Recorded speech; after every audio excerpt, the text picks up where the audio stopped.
Mi, eto, Disney Princess Story Collection. Yung cover niya, Mi, yung buong cover nito, pati yung sa spine. Foil siya, Mi. Yan, kumikinang siya sa liwanag po. And meron siyang minimal scratches, Mi, sa front cover.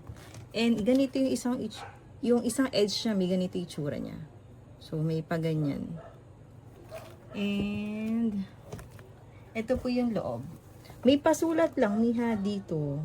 Yan siya, may sulat ng ballpen. Tapos, ni sa spine nito, sa may bandang baba, ganito yung itsura niya. Pero nakaano pa siya, intact pa siya, Mi, eh. So, ayan. Yan siya, medyo natanggal lang ng konti. Pero nakakaano pa siya, intact pa siya, Mi.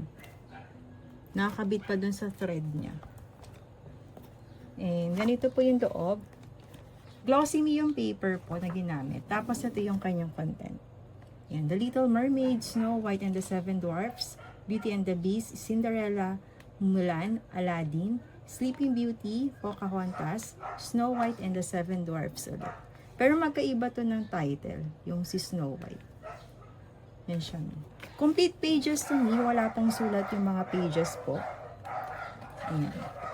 Tapos, makinis pa po yung mga pages nito, Mi. So, ganito yung itsura niya sa loob.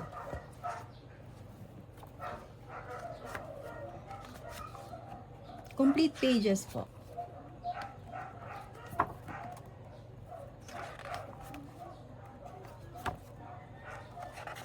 Makinis pa nito. Ayan.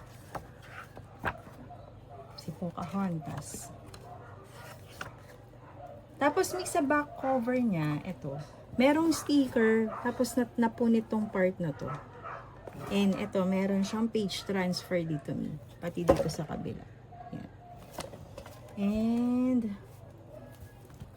ito yung kanyang back, Mi. May minimal scratches po sa back cover.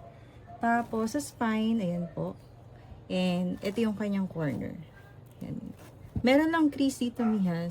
Yan. Sa corner na yun. Pati ito, ayan, crease din siya.